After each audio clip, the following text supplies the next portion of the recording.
Hello, and welcome to part 2 of the video tutorial guide for the City of Minneapolis's Time of Rent Energy Cost Report. This video will explain and demonstrate how to aggregate your property meters and utility data. If you are watching this video, you should have already registered an account through the Utility Provider web tool and be able to access the Energy Data portal currently shown on the screen. If you haven't registered an account, please refer to the first video in this tutorial. For additional resources and information, including a quick start user guide, please visit the City of Minneapolis Renter Protections website. This tutorial uses a CenterPoint Energy gas account with master meter data, which addresses buildings that do not have individual meters for each living unit. In this example, 4 meters serve a property of 20 units. Part 1. Initiate whole building data request. Before you begin, take a moment to familiarize yourself with the dashboard. The account number in the upper left part of the screen should match the account you registered with. Clicking on the blue Select Property tab should allow you to view your properties and accounts once you have added more.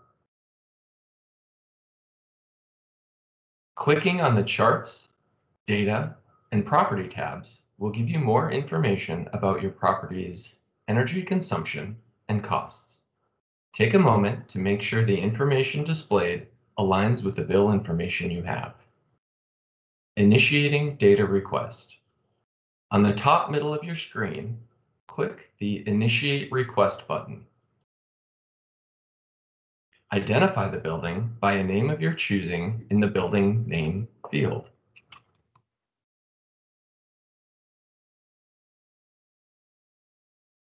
Click the green Add button next to the address.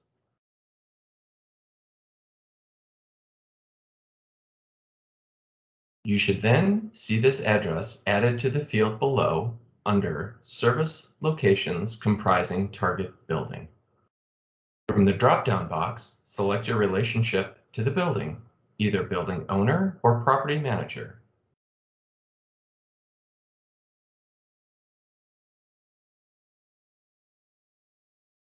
Review the fields to make sure your information is accurate. Then click the Submit button.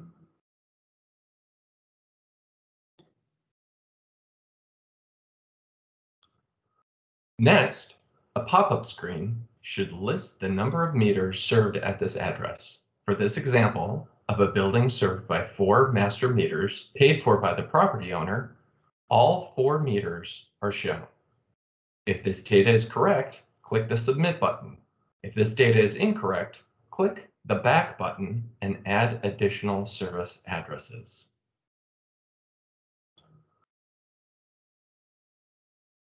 Shortly after this step, you should receive an email from the utility verifying access.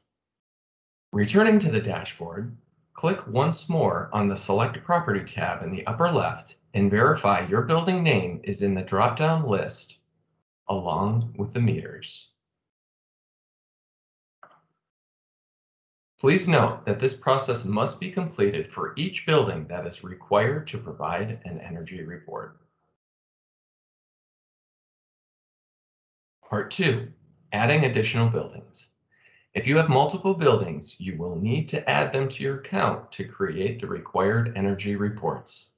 Similar to Part 1, to add an additional building, you will need a bill or invoice from CenterPoint Energy that the property owner or manager pays that has the account holder name, street address, and account number. To add additional buildings, click on the Add Account button under Add Additional CenterPoint Energy Accounts. In the pop-up window, enter the name on the account, the street number, and account number using the information from a CenterPoint Energy bill for any meter that you pay at the property. When entering your data, pay careful attention to only enter the street numbers of your address and not the street name.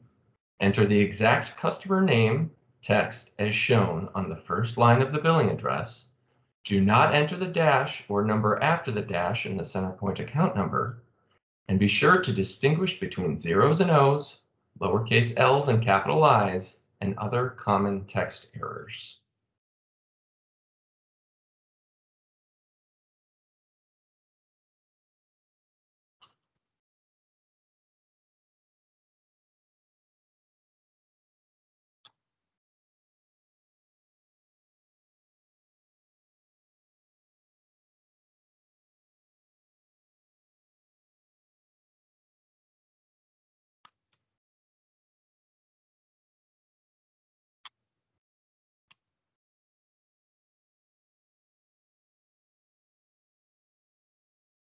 When you have finished entering the account information, click the Add Account button. Once each property is completed, you can check the meters added under the Select Property tab in the upper left-hand corner of the dashboard. Repeat this process for as many properties as needed. Once buildings are added, repeat Part 1, initiating whole building data request for each building. To complete this tutorial, please see the third and final video to generate your energy report.